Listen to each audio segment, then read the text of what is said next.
Good morning, everyone. Welcome to Pre-Market News and Views by NYSE Stocks. Today is Tuesday, April 9th, 2013. Thank you all for tuning in. Let's jump right into the charts here.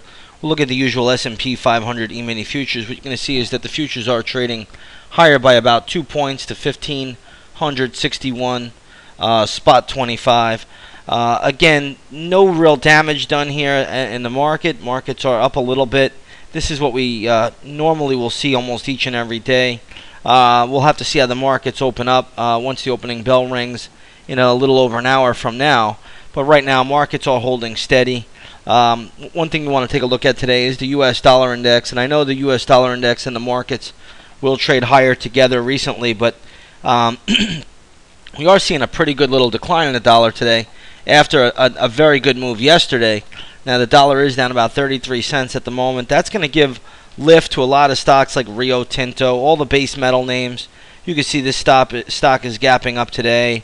So watch stocks like these base metal names: Rio Tinto, BHP Billiton, Freeport-McMoRan may also get a little bit of a bid. You can see it there.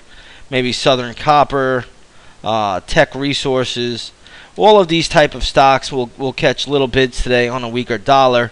That's something that we have to watch for. Also, copper may be able to catch a little bit of a bid as well on the weaker dollar. So a lot of people think, hey, the market's going up, but it really, when you have light volume, it only takes a handful of stocks to move higher in order to keep the major indexes up. When the dollar is weaker, you'll get a lot of these stocks that have been beaten down, like the base metal stocks, catching a little bit of a bid. Maybe even Cleveland Cliffs, which is in the doghouse. Yeah, you can see that stock's even trading higher, and that's probably the worst of the group right now. So again, watch the base metal stocks this morning. Those stocks all are showing some strength. And if the dollar goes lower or is weaker, then you probably see a little bit more upside. But you could see the dollar this morning, really right around 3 o'clock in the morning, has really tumbled. That's a pretty big decline. You're looking at over a 33, 34 cent decline in the dollar from the high of the morning. So dollar down, market up, or dollar down, base metal stocks up. That's how you have to view it. All right, a couple of other things here to talk about too. One this morning, the European markets, which I think are becoming more and more important, are holding up pretty well today. You have the German DAX up 0.2%. You have the FTSE MIB, which is Milan, the Italian market, up 1.25%, and Spain, the IBEX 35, also higher by 1.2%. So right now, the European markets are holding up fine. There doesn't seem to be any real problems there. Last night we did have a little bit of a mixed bag of tricks coming out of Asia. The Nikkei 225 index was basically flat. The Hang Seng caught a little bit of a bid, so did the Shanghai, both up about 0.7%. But the Indian Bombay Sensex index was down 1.15%, and this just continues to roll over and sell off. So I think you got to be a little bit careful today with the Indian ADRs. Stocks like Tata Motors, which is actually holding up pretty well right now, that could come under some pressure. The IFN, which is the India Fund, that could also come under some pressure. Stocks like Infosys, you got to watch that one. That could come under pressure. So be a little bit careful with the Indian ADRs. I don't think it will be a big deal if the U.S. markets are strong, but if the U.S. markets are weak, the Indian ADRs are likely to come under some decent selling pressure. So be aware of that, and that's all you really want to do at this stage of the game. Just be aware of it.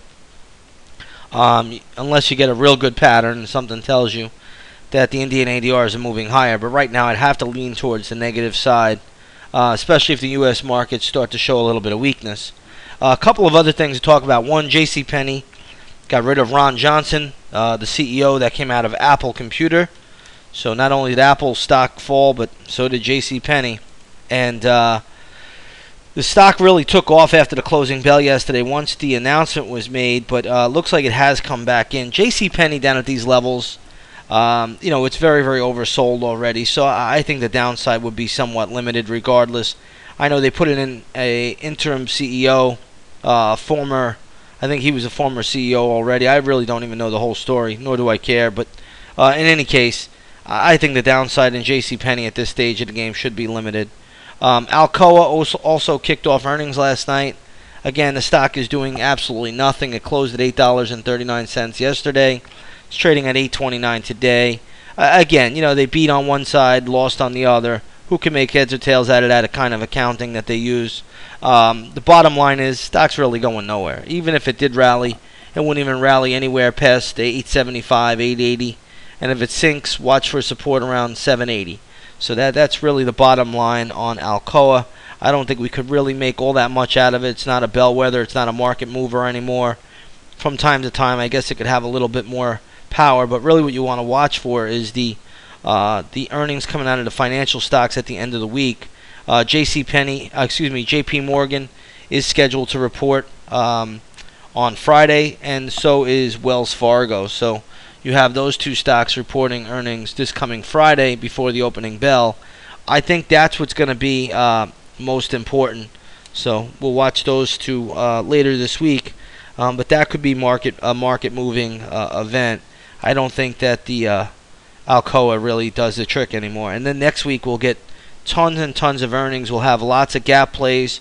So for those of you that are looking to play the gap trades in the morning, I would recommend that you come on over to the chat room, take out a 7-day free trial, and you'll get all of the gap plays that I put out each and every day. But next week we should start getting a lot of gap plays really coming out in earnest. So watch for those next week or even at the end of this week. But it's a good time to come on over to the chat room. I'll put up all of those plays each and every day. All right, let's take a look at gold here. You're going to see that gold is up about $2 to $1,574 an ounce. Let's take a look at the GLD, which is a good proxy for gold. And what you're going to see here, a little uptick. Nothing great, nothing terrible. Upticking a little bit, trading at $152.40. Yesterday it closed at $152.16. So a little bit of an uptick there. Again, a weaker dollar could be helping that a little bit. And then you have oil, light sweet crude is trading up 15 cents to $93.50. If you take a look at the USO, that's a good proxy for light sweet crude. You'll see that is getting a little bit of a bid, trading up around $33.49. Basically where it closed yesterday. So not that big of an advance on the USO, but light sweet crude is up about 15 cents before the opening bell. There is going to be some economic data out today. So I believe at 10 o'clock we have some economic data released. I think it's wholesale inventories. I'm just trying to see if there's anything else on my list there. No, I think that's about it. So we will have some economic data at 10 o'clock. Always watch for that. Could cause a little bit of a pivot or a shift in the markets. You never know what can happen. And we'll see how that plays out going forward. Other than that, I think I've covered everything that I wanted to talk about today. And with that said, everybody, I want to wish you all a great trading day. And we'll see you on the charts a little bit later. Take care, everybody.